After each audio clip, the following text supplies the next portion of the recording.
con más en este Gobierno de la Mañana, gobierno de esta Z101 a las 7:43. Continuamos, es el momento de escuchar la participación de nuestro compañero Rosendo Tavares Villalobos. Gracias, José Luis Mendoza y Cervantes, querido coordinador del Gobierno de la Mañana. Ayer te dije gobernador del Gobierno de la Mañana. Y yo me sentí más bien que el carajo. Pero es coordinador. Y lo de gobernador no te creas. No son malos los salarios. El saludo para don Álvaro Arbelo, el saludo para todo el equipo del Gobierno de la Mañana. El saludo hoy especial para nuestra compañera Josefina Capellán, para nuestro compañero Fausto Montes de Oca, que nos hacen compañía aquí en el Gobierno de la Mañana. El saludo para todo el país de aquí y el país de allá. Miren, Rusia celebró su referéndum en la zona del Donbass, allá para convertir en territorio ruso por decisión de los habitantes de Donetsk, de Lugansk, de Gerson, de Zaporizhia, para convertir a todas esas regiones en territorios rusos, supuestamente por decisión de los habitantes de esas zonas. Estaban rozando, como dice el cuento aquel.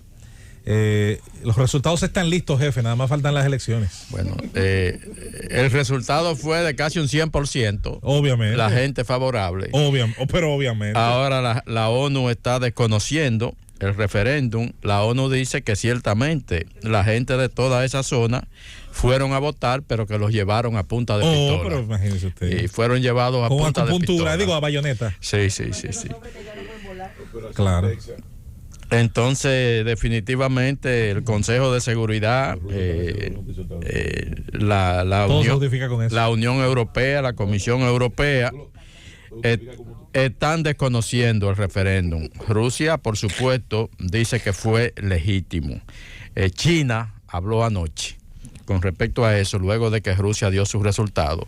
China, que ha estado ya de alguna manera interviniendo, porque China lo que quiere es que se resuelva esto. Tú sabes José, que ayer cuando yo estaba viendo los resultados del referéndum, que obviamente que es difícil tú tener unos resultados creíbles en medio de una guerra y una ocupación, pero me recuerda lo que fue ese proceso de expansión de los Estados Unidos con México. Fue a través de referéndum y de votaciones populares que los pueblos pedían y se anexaban entonces a la Unión Americana. No, la mayor parte del territorio de Estados Unidos ocupó México fue en una guerra. Son situaciones muy diferentes. Y no fue por referéndum, fue por una guerra. Son métodos que utilizan los imperios.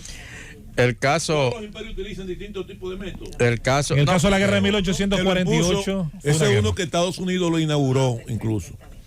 No, Rusia lo que está tratando es de, cuando se dé lo que se tiene que dar, que es una negociación, porque eso no tiene otra salida, que no sea una negociación, salir de ahí lo más favorablemente posible. A lo que sí se parece, que algunos olvidan convenientemente, es a la crisis de los Sudetes, cuando Hitler hizo lo mismo en Checoslovaquia y dijo, bueno, como hay habitantes alemanes, eso es Alemania. Y decidió la invasión en 1938 de esa zona. Ese sí que es un precedente directo utilizando el mismo mecanismo. Hitler lo hizo con Vichy, Hitler lo que hacía era que te agarraba y te ponía un gobernador ahí, decía, ya esto es Alemania, vamos, y te iba ocupando territorio. Yo me refiero al tema de la anexión, y esa anexión que se hizo, pero aquí hubo un presidente que hizo un referéndum para la anexión, tú recordarás, con el tema de Samaná. Lo que pasa es que el senador Charles Sumner dijo, yo no me voy a apretar a ese tipo de cosas. Lo que pasa es que la votación de Charles Sumner no era para la Bahía de Samaná, era para la República Dominicana completa. Sí, correcto, pero y el caso de la Bahía de Samaná es otro elemento. Gracias por la aclaración. Lo que te estoy diciendo, que los referéndums son mecanismos de expansión de los imperios, del norteamericano, del ruso, del chino y de todo el mundo. Y esa es la realidad, aunque no queramos verla. Bueno, el caso es que ese referéndum no hace más que complicar la situación. Como decía China, que de alguna manera se mantuvo neutral, ya ha comenzado a intervenir más decididamente porque saben que la guerra se prolonga demasiado, ya de hecho, además de las consecuencias traumáticas que ha traído para todo el mundo, pues va a llegar a convertirse y va a llegar a generar problemas que luego tendrán muy difícil solución. Entonces China, cuando conoció de los resultados que ofreció Rusia anoche, inmediatamente salió al ruedo y dijo que hay que respetar la integridad territorial de todos los países y que no se puede de ninguna manera por ese tipo de mecanismos, bueno, pues tratar de afectarle el territorio. En el caso de la integridad territorial ucraniana es bueno repetir que está firmada por el Estado ruso en el memorando de Budapest de 1994, en lo que fue el acuerdo de devolución de armas nucleares a cambio de reconocimiento de la integridad territorial. Está explícitamente firmado por el Estado ruso en aquel momento. El otro tema que tiene que ver con el conflicto Rusia-Ucrania, aunque parezca desconectado, ya lo dan como un hecho que se trata de eso. El caso José Luis que tú referiste ayer, la fuga de gas en los gasoductos Nord Stream 1 y 2, ya lo dan por un hecho que se trató de un sabotaje. Eso es serio. No han dicho que fueron los rusos. No, Ucrania dijo que fue Rusia que hizo un atentado y se autosaboteó, dice Ucrania, y esa fue la última narrativa mediática alrededor de ese tema. De repente explotó una bomba nuclear en Rusia y van a ser los rusos que se están autoeliminando. El tema es que los servicios sismológicos de Suecia registraron explosiones en la zona donde luego más tarde se informó de esta fuga, que son fugas sumamente importantes, grandes, sumamente grandes, a tal punto que la presión en los gasoductos se redujo muchísimo. Entonces, tanto la Unión Europea como otros países, el caso de Estados Unidos, están advirtiendo de que si esto se trata de un sabotaje, probablemente habrá medidas fuertes en ese sentido. Es un tema también bastante delicado, sobre todo en estos momentos álgidos en cuanto a lo que tiene que ver con el suministro de gas que llega desde Rusia hacia Europa. El gasoducto Nord Stream 1 es una línea que va directamente desde Rusia a Alemania, que es el principal cliente de Rusia en Europa, y desde Alemania entonces ese gas natural pues se distribuye a los demás países. Entonces eso representa, sobre todo ya con la proximidad de un invierno que está ahí a la vuelta de la esquina, representa una situación sumamente delicada. Miren, el huracán Ian dejó a Cuba sin un solo bombillo prendido. El sistema energético cubano, que de hecho es un poco frágil, endeble. Sí, colapsó totalmente. También mucha destrucción en términos de infraestructura. Lógicamente, un huracán de categoría 3 que afectó directamente a territorio del oriente cubano.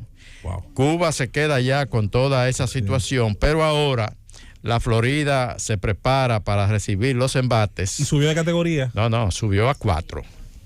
Entonces, esta madrugada, yo tengo un hermano que vive en la zona que apunta a ser impactada por el huracán. Lo llamé esta madrugada para cerciorarme de que se fuera a un refugio, pero el hermano mío es medio de esos que se creen que nunca va a pasar nada. Y que si yo le pongo 3 tablas a la ventana, resolví el problema. Se acabó todo. Y entonces le dije, mira, no relaje con eso, es un huracán categoría 4, va a afectar directamente la zona donde tú vives, según todos los pronósticos. Ahí apunta básicamente a una de las zonas más privilegiadas del estado de la Florida, que es la zona de Mayport. Esa es una zona donde vive gente de clase media alta, los ricos de la Florida, por ahí es que viven. Entonces, en principio se decía que el huracán iba a afectar en la zona de Tampa, pero luego se desvió y ahora lo colocan entre Mayport, Fort Myers, Sarasota, esa zona de la Florida. El presidente Biden llamó anoche, se comunicaron, yo creo que por primera vez en lo que va de gobierno.